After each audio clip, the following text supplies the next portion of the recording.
No, this video is not clickbait. I will actually explain why Uber is not disruptive, how disruption takes place, and how you can identify startups, but also companies that are on a disruptive path. So let's get started. So before I can explain in detail why Uber is not disruptive, we need to first have a clear understanding of what disruption actually means. And if you think the first automobile was disruptive technology, well, then you should definitely stay tuned and watch this video. The term itself was first coined and defined by Clayton Christensen with his seminal book, The Innovator's Dilemma, over 20 years ago. Today, the term is widely overused in everyday language and even misused. And ironically, the disruption theory is becoming a victim of its own success. Despite its broad usage, the core concepts have been widely misunderstood, its basic principles have been misapplied, and I'm always shocked by how loosely the term is tossed around or people roll their eyes by the mere mention of disruption. This is part due to sloppy references from journalists and writers who haven't really read a serious book or an article on the topic. And oftentimes, startups and even consultants use the term so vaguely to invoke the concept in support of whatever it is they're trying to sell or convey, even though their product or service just simply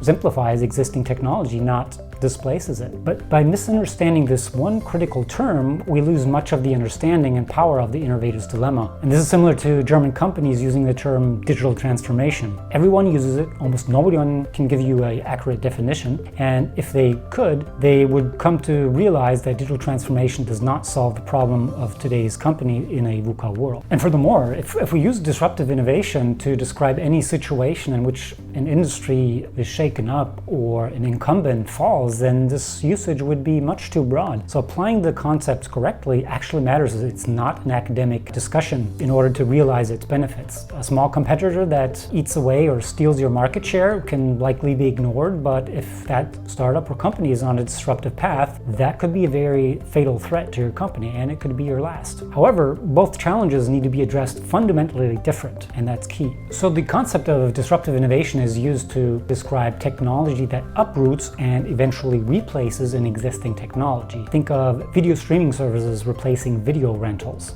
So in order to correctly identify which innovation types we're dealing with, we need to talk about the three types of innovation. The first one is sustaining, or also known as incremental innovation, which is continuous technological improvement to an existing product, service, or process within the context of an existing business model. So the goal is essentially to do what you already do much better. So think of a 3-bladed razor becoming a 5-bladed razor.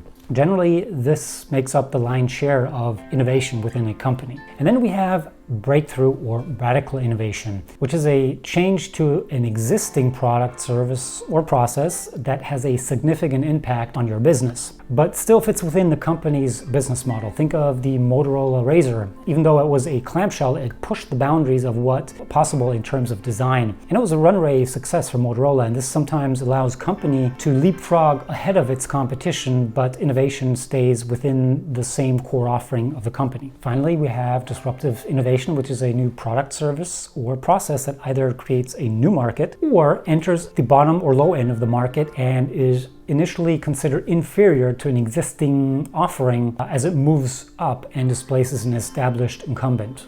Think of streaming services like Spotify that replaced the compact disc or CD. The main reason disruptive causes so much confusion is that it sounds like a major upset, which seems to suggest that the technology cause should be major as well, and this in turn leads many to believe that disruptive innovation coincides with technically radical innovation. So people end up confusing disruptive with radical innovation. The opposite of disruptive is actually sustaining. And disruptive innovation may or may not represent a radical innovation. Also, radical breakthroughs may or may not be disruptive, while incremental innovation can be extremely disruptive. In fact, most documented cases of disruption originate from incremental changes that were made within the technical capabilities of an incumbent. On the flip side, companies that have taken huge risks and engineered complex innovations that were hugely successful to their mainstream customers were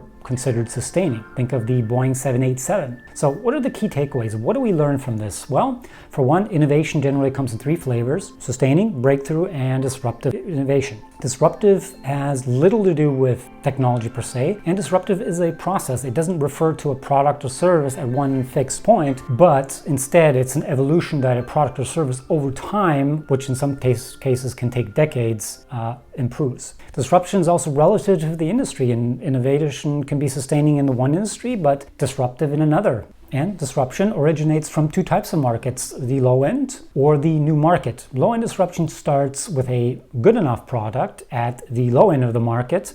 New market disruptors create a market that hasn't existed before. And if we get sloppy with our definitions or fail to apply the concept correctly, we may end up using the wrong tools or strategies for a given context, essentially reducing our chances of success or even miscategorizing a startup or a company as being disruptive. So the definition really matters.